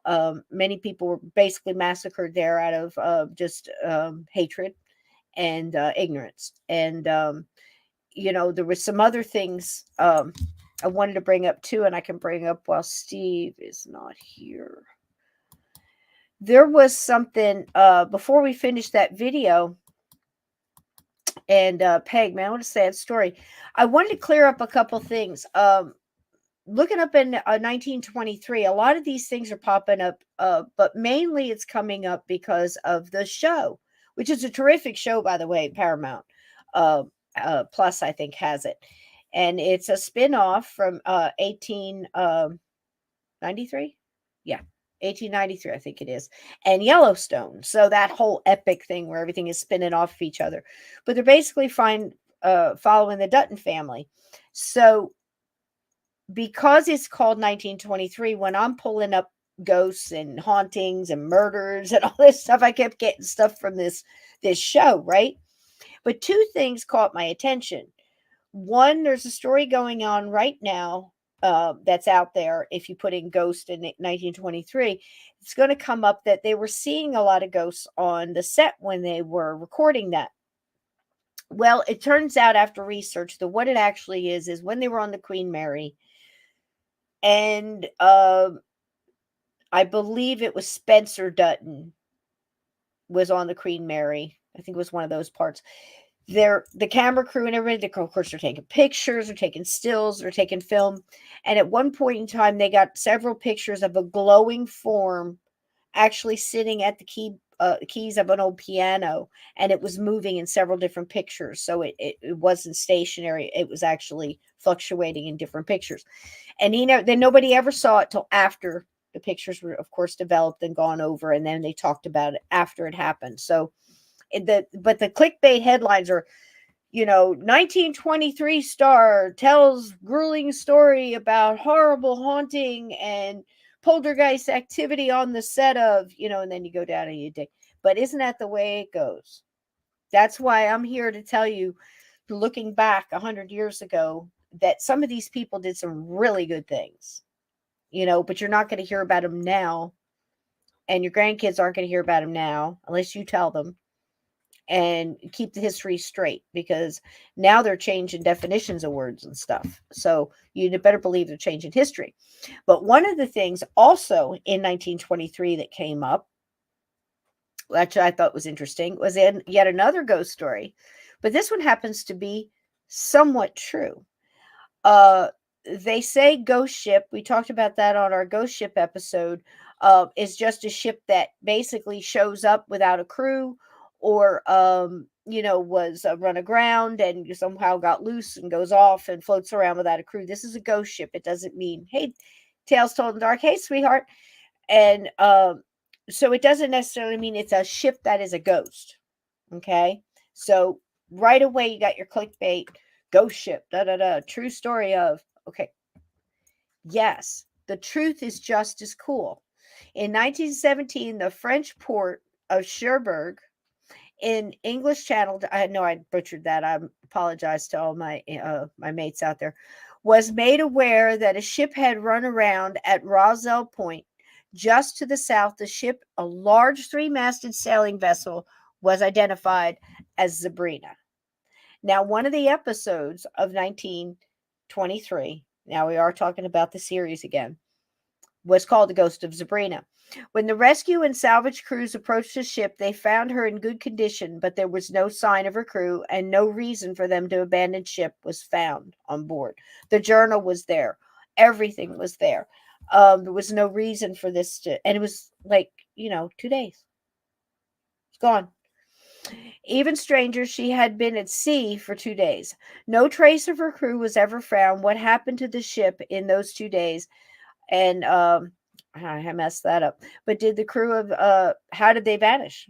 Nobody knows. So in this episode of 1923, this is a snapshot of the incredibly gorgeous Spencer Dutton and his lovely newfound bride, also equally gorgeous. They would make a great couple. They really do. It's actually a sweet story. He's an African hunter, you know.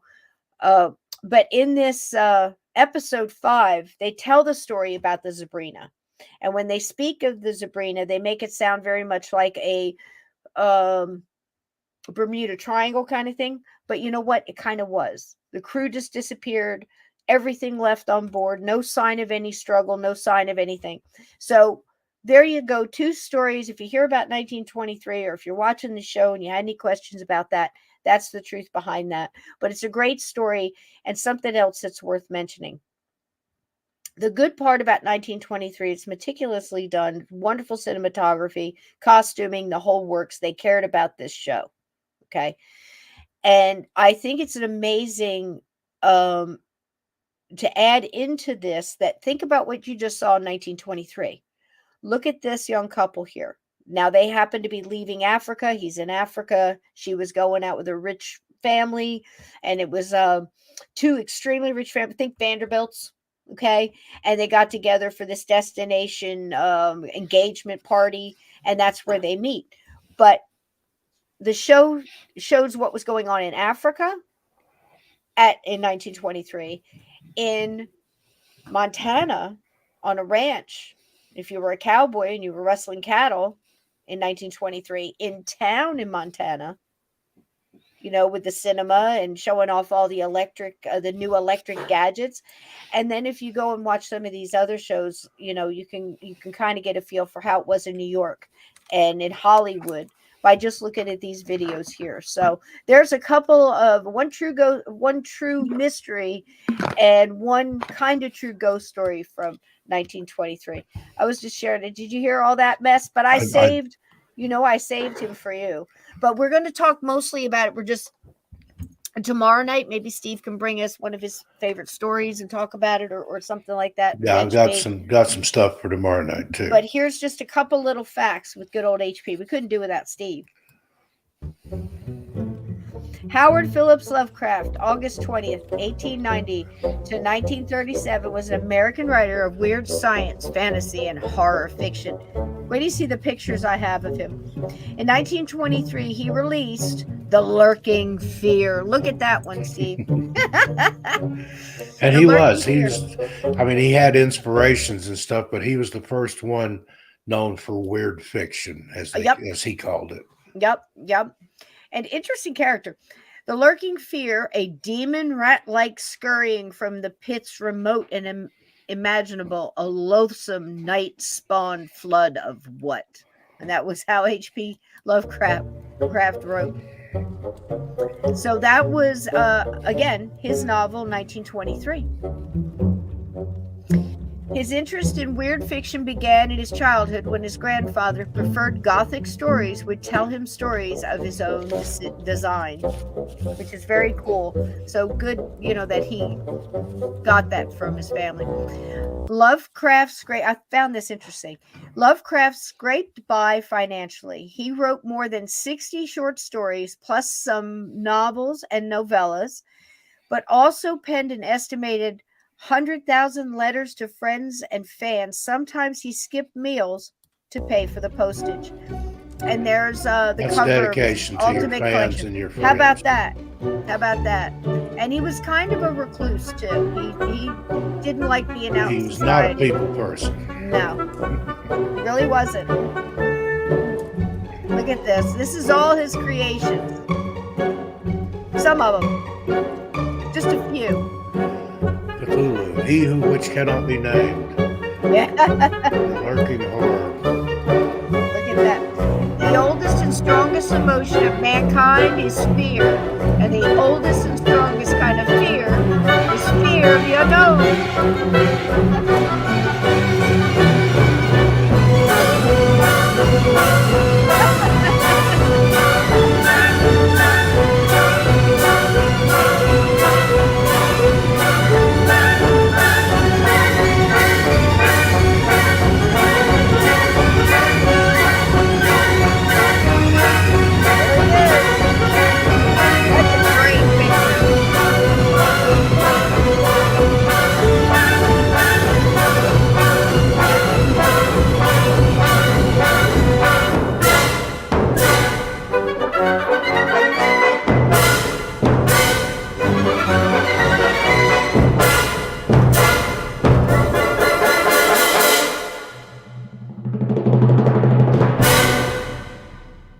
Boom. I love these girls. These girls are something else. And I've been to Here's my visit favorite part. Lovecraft's grave. He's in Swan Point Cemetery in Providence, Rhode Island. He's in what?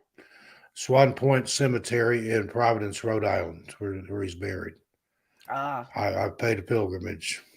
to go. There you go.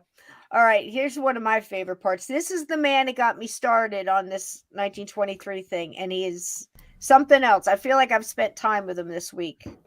I really do. Here he comes. The Man with 1,000 Faces and a hit movie. Hunchback of Notre Dame, starring Lon Chaney. I want you to watch this guy's face as he acts. There's more acting in these little gifts than you'll see in any movie that comes out this weekend, I promise you. Ain't that the truth? The 15th century Paris, the brother of the archdeacon plots with the gypsy king to foment a peasant revolt. A little bit of the plot. There you go. Again, hand drawn. Meanwhile, a freakish hunchback falls in love with the gypsy queen, Esmeralda.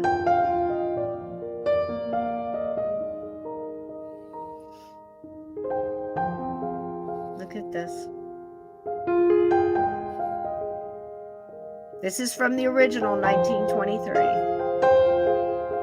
Look at the acting. Look at his face. Behind all that clay. He has powerful eyes and movement in his face. Quasimodo is a deaf, half-blind hunchback bell ringer for the famous Cathedral of Notre Dame in Paris. Look at this acting.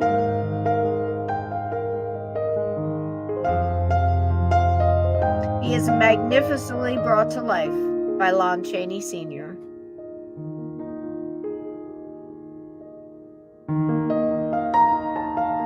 He was a dapper man, wasn't he? Look at this acting. He feels the sun. You know? Deaf and half blind, but he can feel the warmth. And his famous line, sanctuary, sanctuary.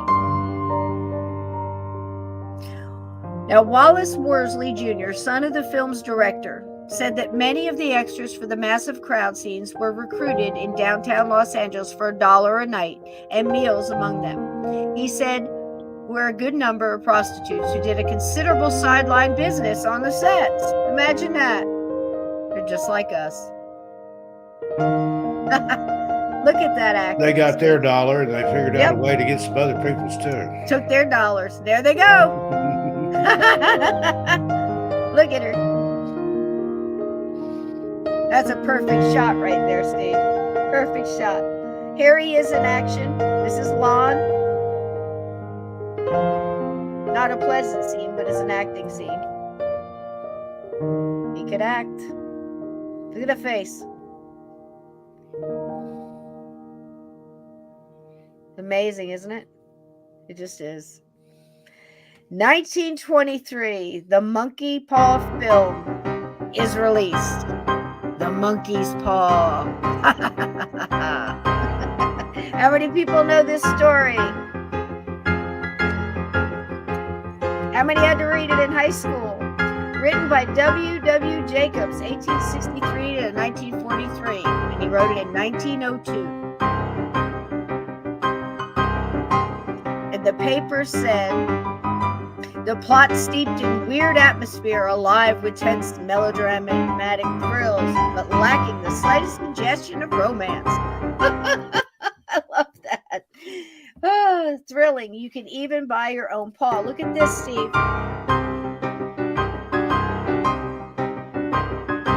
$7.13, you get 5 wishes. These are the stars, and if you're not familiar with the play, you will be.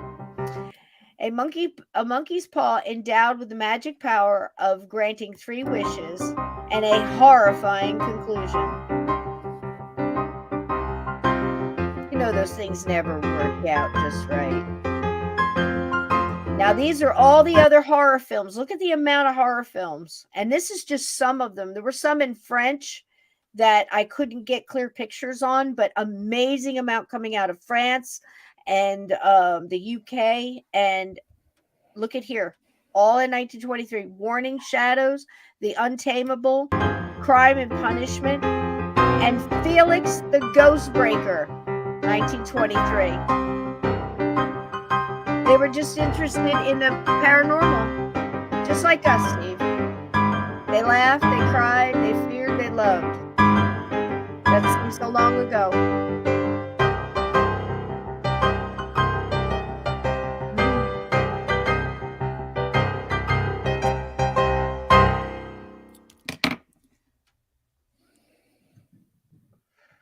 I love this. Look at that. Pow! There's your music that I used here. It's all from YouTube, audio library, Kevin MacLeod, and Akash Gandhi. And I did the bits.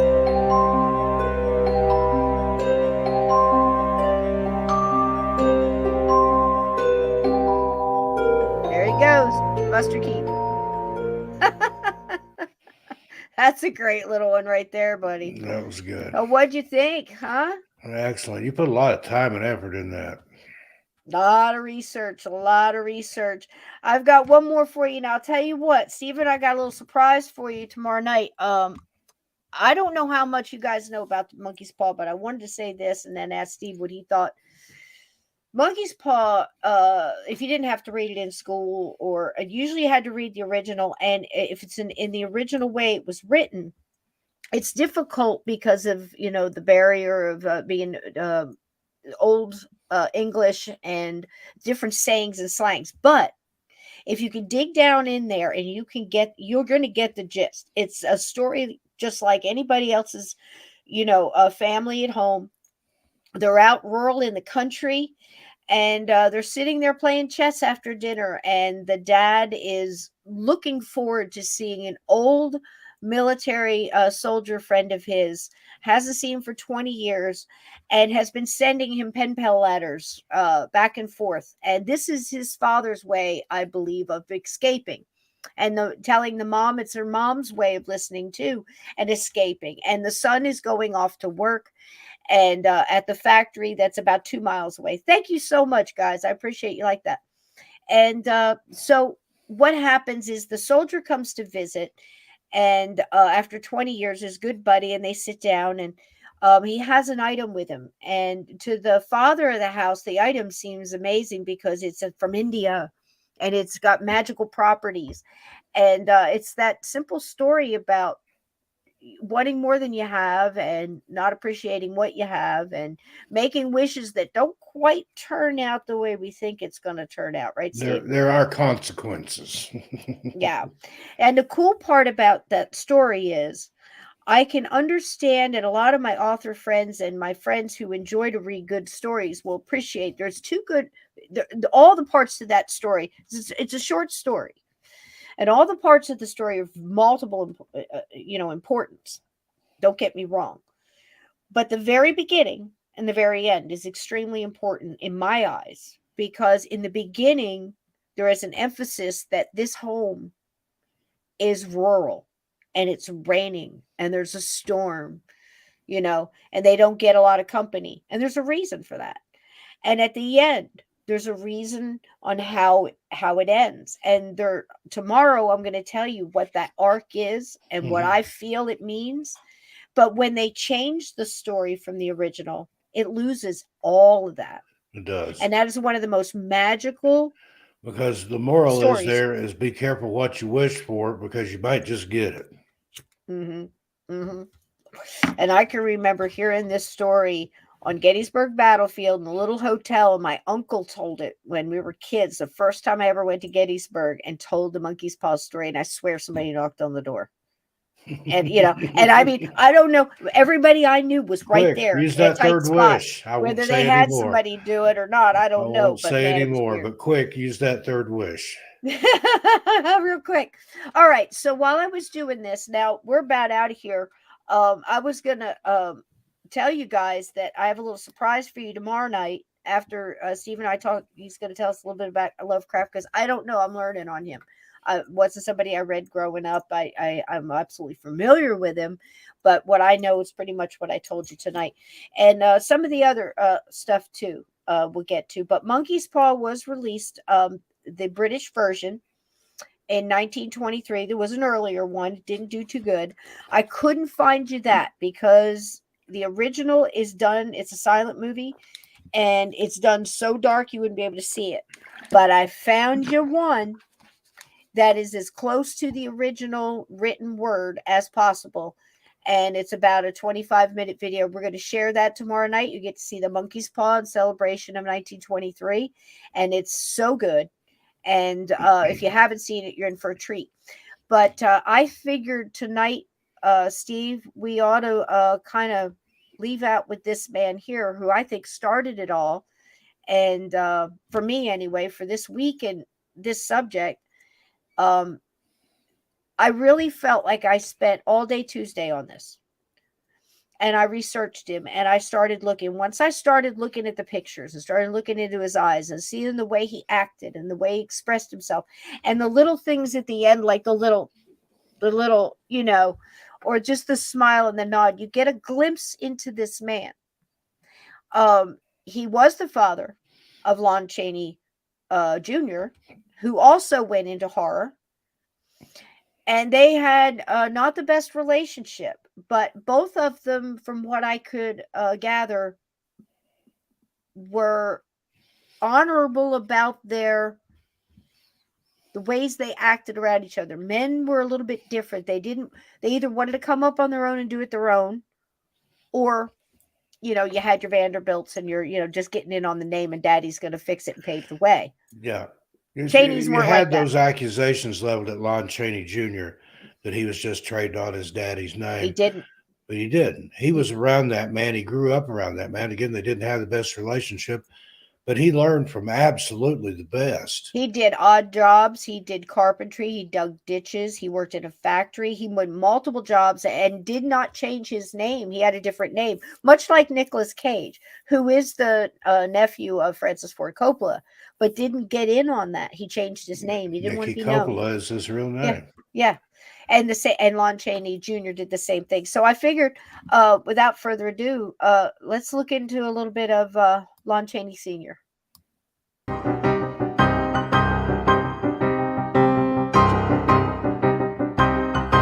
I was so moved by this. It really touched me. The stuff that dreams are made of. He did, Glenn. Very good too. I'm watching on monitor D here. All right. A, B, C, D. One of the greatest actors of any age, Lon Chaney Sr., left an indelible mark on the face of cinema. I love that picture of him. 1930. Born to deaf parents in Colorado in 1883, Chaney entered the theater as a young man and was soon touring with a traveling theater company. Deaf parents, deaf mute. Now you know where he got an expression from. That's where it came from, folks. He had to express himself. Amazing. In 1912, after divorcing his first wife, and with a young son to support, Chaney moved west to Hollywood, where he initially found work on the fledgling Universal lot. Look at that. That's the way they dressed back then, ladies. Love the bowler hat. Crispy does too. You got to wear his tonight. Look at the face. Look at the faces. You can just tell. One shot. His ability to transform himself using makeup techniques that he developed earned him the nickname, the Man of 1,000 Faces. And I think 1,000 is an underestimate. I do too. I hope he's watching with us. Look at this. You don't need words. Look at that. I'd like to sit in a dark pub and get him, buy him a cold beer. From observing his deaf parents. Acting is simply reacting, and he watched the way they emoted with one another and interacted with one another. They couldn't speak.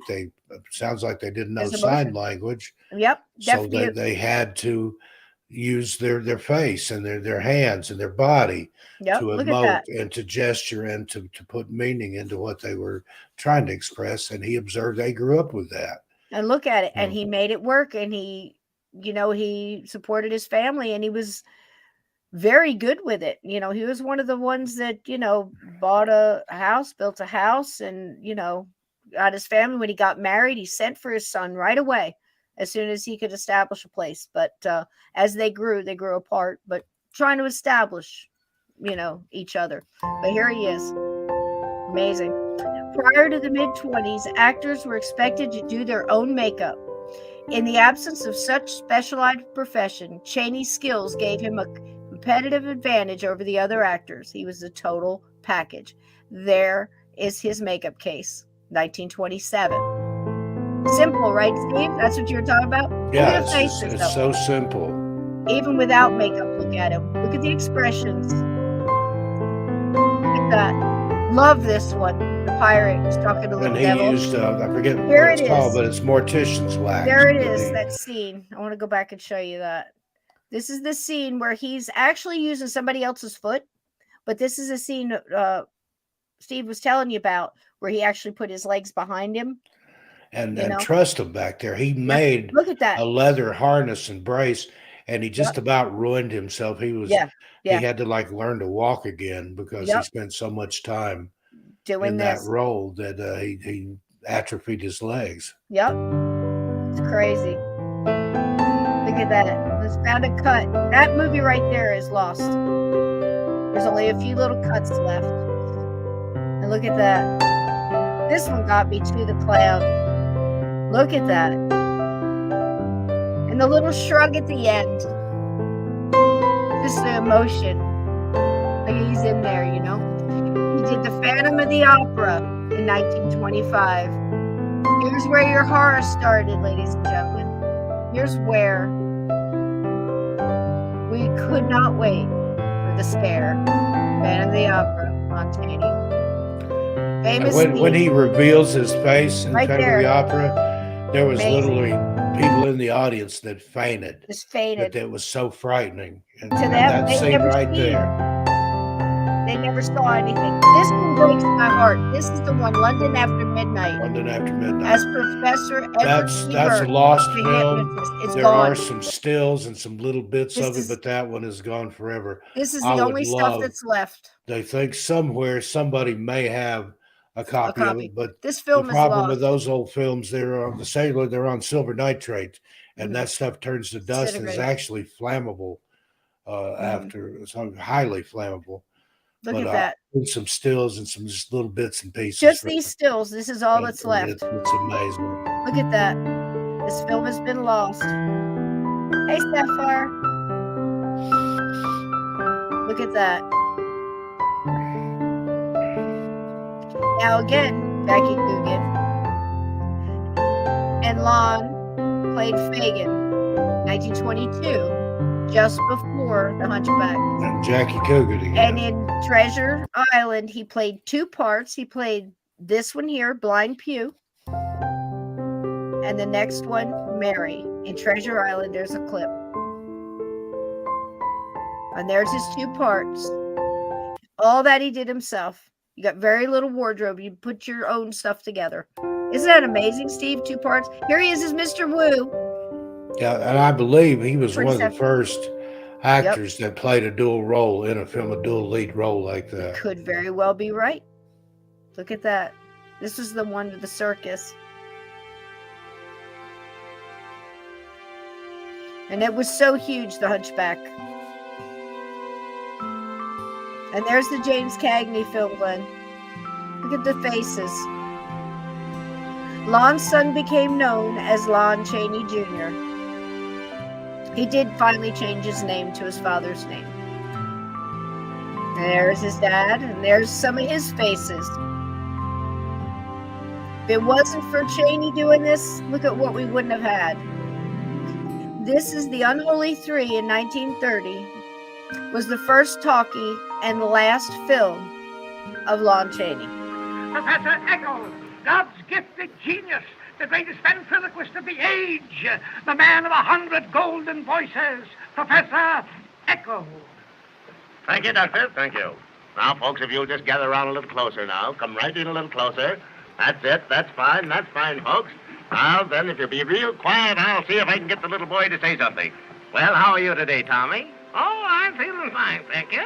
Well, that's fine. And a now, what are you going to sing ventriloquist, for the no folks doubt. today? She was a butterfly's daughter. Oh, he's going to sing She Was a Butterfly's Daughter. Isn't this She fabulous? was a butterfly's daughter, but he was a ceremony. Well, how'd you like to hear Sweet Rosie O'Grady? Oh, Sweet Rosie O'Grady. One of the good old-fashioned songs, huh? Well, that's fine. I'm sure the folks would like to hear that. So, all right, let her go, Tommy. Sweet Rosie O'Grady, nice little love. She, nice pretty lady, no, baby, oh, no. Swim, really, Mary, no, really, why, Rosie O'Grady, and Rosie O'Grady loves me. You know the old gag. That's all there is to life. Just a little laugh, a little tear. Oh, goodbye, Rosie. I'll be seeing you. Come on. Hey, you! You better come over and take care of this gal of yours. I'll send you a postal card. Just a little laugh, just a little tear. Lon Chaney Sr. Unholy 3. What a shot. Thanks, Lon. Look at that. Travel quickly, travel well, young friend, to the land of the ghosts.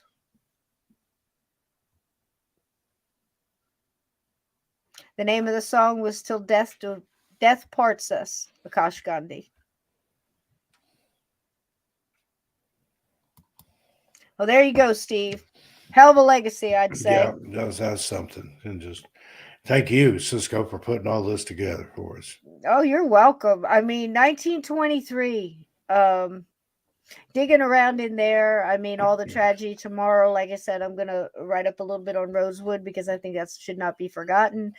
But, you know, so many things, you know, trial of the tribulations. They're 3 years into probation. They're just years from coming out of a war and going into another one. And I think what we could take from 1923 is to say, you know, enjoy it while it's here. Enjoy the people that you're with. Find something that you love and put all your passion into it, like the Cheneys did, and like Chaplin did, and Howard and Lloyd and Buster Keaton and Clara Bow, and all of these people were 100 years from us. A person's lifetime. You know, everybody we watch tonight isn't here anymore. You know, 100 years from now. And here we are talking about them 100 years later and the influence that they've had and still have. Yep. And It's not amazing. only that, but what if 100 years from now? What are they going to look back and see that we're People doing? will be talking about you. Here's Cisco. What are we doing? Yeah. In 21, 23. Yeah. Yeah. So, you know, again, I think we're more alike than we're different. They laughed at a lot of the same things. They wanted to be scared. They were reading murder mysteries, and, you know, unfortunately they were creating some murder mysteries, and, you know, just like we are today. There's so many different inventions and things like that happened in 1923. I really think it was kind of a golden age, but I think any age you're in can be a golden age. It's up to, these were all individual people that made a mark. We're here talking about them 100 years later. Leave your mark, find a way to do so, even if it's a spark in your grandkids' eyes, or, you know, somebody that will never speak your name.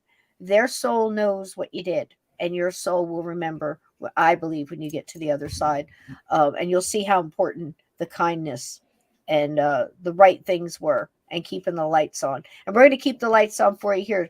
Steve, what do you got going on? You have a busy day. I'm all over the place. Yeah, I filmed today with a crew from Small Town Monsters. The skin is supposed to be at 2 o'clock. They called and said, well, or messaged me and said, well, can you come early? I said, sure. They sent a car for me. Supposed to be at 12:30, and it got here about 10 after 12. So went and got that done. I didn't know if I'd get to be here tonight. I didn't know how long that would take. It was We're only so a couple glad you were, hours. sweetheart.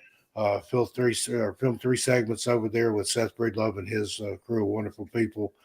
Looking forward to that when it comes out. I've got Among the Missing. That's my new missing person channel. Thank you. Had a really short live stream over there tonight, followed by premiere famous missing person cases. Go check that out. Some like, share, and subscribe over there. Of course, always 13 past midnight, which Cisco helped me name.